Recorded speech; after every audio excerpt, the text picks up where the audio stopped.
പിണറായി വിജയൻ സർക്കാരിൻ്റെ രണ്ടാമത് ഭരണകാലത്ത് പിണറായി വിജയൻ മാത്രമാണ് നിറഞ്ഞു നിന്നത്. മറ്റ് പല പ്രഗത്ഭരായ മന്ത്രിമാരും ഉണ്ടായിരുന്നു, പക്ഷെ പുറം ലോകം അറിഞ്ഞിട്ടില്ല. വി.ഡി. സതീശൻ്റെ മന്ത്രിസഭയിൽ പല പ്രഗത്ഭരുമുണ്ട്. ഈ വി.ഡി. സതീശനെ കൊണ്ട് നിറഞ്ഞു നിൽക്കുമോ, അതോ മറ്റു മന്ത്രിമാർ അവരുടെ കഴിവുകൾ പുറം ലോകം അറിയും? അല്ല, അതിൻ്റെ കാര്യം നിങ്ങൾക്ക് ഒരു മന്ത്രി ഇല്ലാതെയും ഇവിടെ ഭരിക്കാൻ പറ്റും. അത് കഴിഞ്ഞ വയസ്സം കണ്ടല്ലോ. ഗവൺമെൻറ് രൂപീകരിക്കാൻ വൈകിയപ്പോൾ ഉദ്യോഗസ്ഥന്മാരാണ്.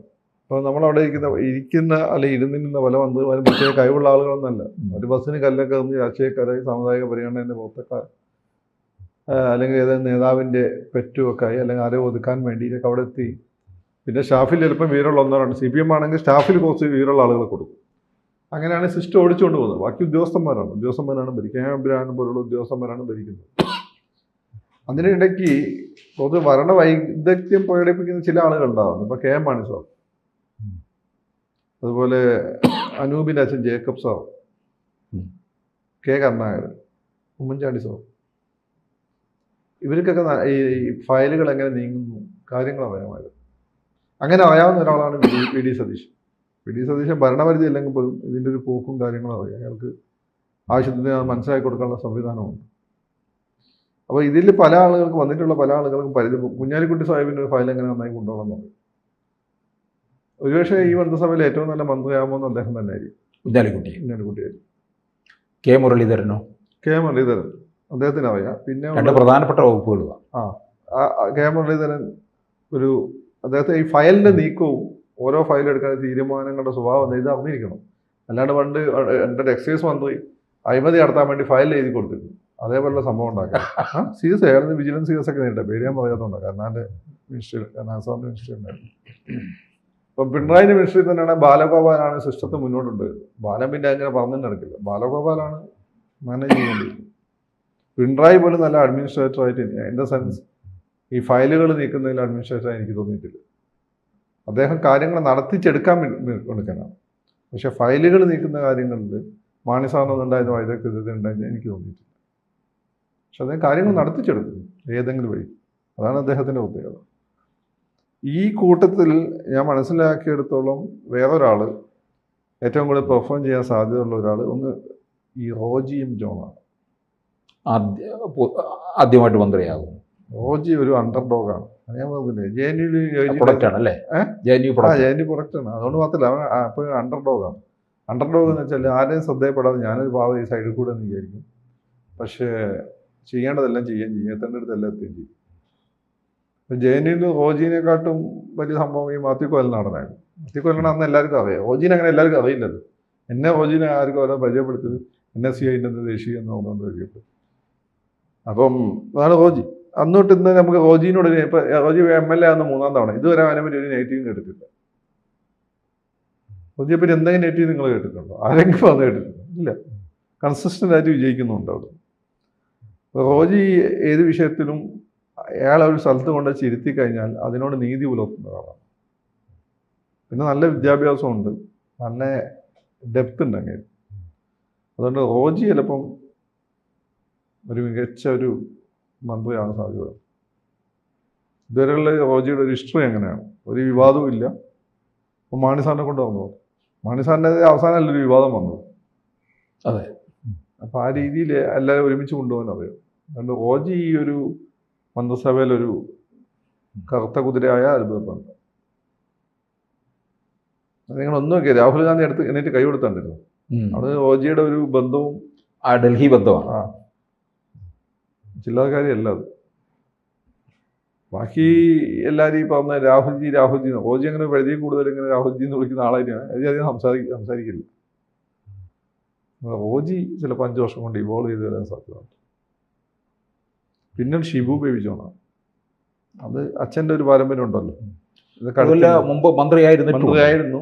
ആരെയും വെറുപ്പിക്കില്ല, നന്നായി ബിഹേവ് ചെയ്യാൻ. വനം വകുപ്പാണ് കൊടുത്തിരിക്കുന്നത്. അപ്പം മാത്രമല്ല, അച്ഛൻ്റെ ഒരു ബേബി ജോൺ സാറിൻ്റെ ഒരു ലെഗസി ഉണ്ടല്ലോ. പിന്നെ ഉദ്യോഗസ്ഥന്മാരെല്ലാവരെയും അറിയാം. അപ്പം ഷിബു ബേബി ജോൺ നന്നായിട്ട് പെർഫോം ചെയ്യാൻ സാധ്യത. ഇവരൊക്കെയാണ് ഈ പറയുന്ന ഇന്ന് CPM-ന്റെ മിനിസ്റ്ററി വെച്ച് നോക്കുമ്പോൾ കുറച്ചുകൂടി നല്ല ആളുകൾ നല്ല ഭരണം കൈകാര്യം ചെയ്യുക ബേസിക്കലി ഫയലിൻ്റെ മൂവ്മെൻറ്റ് അറിഞ്ഞിരിക്കും. അതാണ് ഏറ്റവും പ്രധാനപ്പെട്ടത്. അല്ലെങ്കിൽ പെട്ടുപോകും. ഫയലിൻ്റെ മൂവ്മെൻറ്റും കാര്യങ്ങൾ നടത്തിയെടുക്കാനുള്ള ഒരു കഴിവും വേണം. പിണറായി രണ്ടാമത്തെ കാര്യത്തിൽ ഗംഭീരമായി, കാര്യങ്ങൾ നടത്തിയെടുക്കാനുള്ള കഴിവ് അവൻ എങ്ങനെ നടത്തിയെടുക്കും. പക്ഷെ ഫയലിൻ്റെ മൂവ്മെൻറ്റ് അത്ര ആയിട്ട് എനിക്ക് തോന്നി, ഞാൻ കേട്ടിടത്തോളം തോന്നിയിട്ടില്ല. അപ്പോൾ ഫയലിൻ്റെ മൂവ്മെൻറ്റ് പിടിക്കുക, എന്നിട്ട് കാര്യങ്ങൾ ചാനലൈസ് ചെയ്യുന്നത് വളരെ പ്രധാനം. അതൊരു പുതിയ ഒരു മന്ത്രിക്ക് അത് പറ്റുമോ? ഫയൽ അല്ല, മൂവ്മെന്റ് പതുക്കെ പഠിക്കാൻ പറ്റും. റോജിക്കൊക്കെ പതുക്കെ ഒരു 2-2.5 വർഷം കൊണ്ട് പഠിക്കാൻ പറ്റും. എങ്കിലും IAS കൈകാര്യം ചെയ്യാൻ പറ്റുള്ളൂ. അല്ല IAS കിടന്ന് ഭരിക്കും. IAS അങ്ങോട്ട് കൈകാര്യം ചെയ്യാൻ പറ്റണം, അല്ല അവർ കയറി ഭരിക്കും. ഇവരെന്നിട്ട് രഹസ്യമായി പറയും അമ്മമാർ മണ്ടന്മാർ എന്നത്. അങ്ങനെ പലരും പലയെ പറ്റി അവർ പറഞ്ഞതായിട്ട് എൻ്റെ പല ഫ്രണ്ട്സും സിവിൽ സർവീസുകാരും എന്നോട് വന്നിട്ടുണ്ട്. അപ്പം അങ്ങനെയുണ്ട്. അപ്പം അതുകൊണ്ട് അപ്പോൾ പഠിച്ചെടുത്ത് വരാൻ 2 വർഷമെങ്കിലും എടുക്കും. 2 വർഷം. റോജിക്ക് 2 വർഷം. മുരളിക്കൊന്നും എൻ്റെ ആവശ്യമൊന്നുമില്ല. മുരളിക്ക് അറിയാം. മുരളി അല്ലേ തന്നെ MLA ആയിരുന്ന സമയത്ത് തന്നെ മന്ത്രിനെ പോലെ ആക്ട് ചെയ്തിരുന്ന ആളാണ്. അതെ. ഇപ്പം മുരളിക്ക് കുഞ്ഞാലി സാഹിബിനെ അറിയാം. ഇത്ര വർഷത്തെ അനുഭവം ഉള്ളതാണ്. ദീർഘകാലം മന്ത്രിയായിരുന്ന ആളല്ലേ. പിന്നെ മാത്രമല്ല, പണ്ടത്തെ പോലെ ഇപ്പം എല്ലാം തന്നെ വളരെ കൃത്യമായി ആളുകൾ ഒബ്സർവ് ചെയ്യുന്ന ഒരു കാലഘട്ടം. ഒരു ഇമേജ് വളരെ ഇമ്പോർട്ടൻ്റ് ആണ്. ഇപ്പോൾ പിണറായി വിജയൻ ഇത്രയും നെഗറ്റീവ് ഇമേജ് ഉണ്ടാക്കി വെച്ചുകൊണ്ടാണ് ഇവർക്ക് ഈസിയായി പോകാൻ പറ്റുന്നത്. കുറച്ച് കഴിയുന്ന സമയത്ത് പിന്നെ എന്ത് ചെയ്യും? ഉമ്മൻചാണ്ടി സാർ 2014 ഏറ്റവും വെറുക്കപ്പെട്ടതാണ്, ഇന്ന് ഏറ്റവും വലിയ പുണ്ണാളാണ്. അതേപോലെ തന്നെ പിണറായി റീബൗണ്ട് ചെയ്യും ഇവർ മോശമാകുമ്പോൾ. അപ്പോൾ ഇവരെല്ലാം ആ ഒരു ബെഞ്ച് മാർക്ക് കീപ്പ് ചെയ്യേണ്ടത് ഇവരുടെ എല്ലാ ഉത്തരവാദിത്വമാണ്. അതിന് പറ്റിയ ആളുകളുണ്ട്. CP ജോൺ ഈ പറയുന്നതിനാന്നിരിക്കും. ആള് കുറച്ച് പൊങ്ങച്ചമൊക്കെ ഉണ്ടെങ്കിൽ പോലും വിവരമുണ്ട് എന്നുള്ളതിൻ്റെ പൊങ്ങച്ചമാണ്.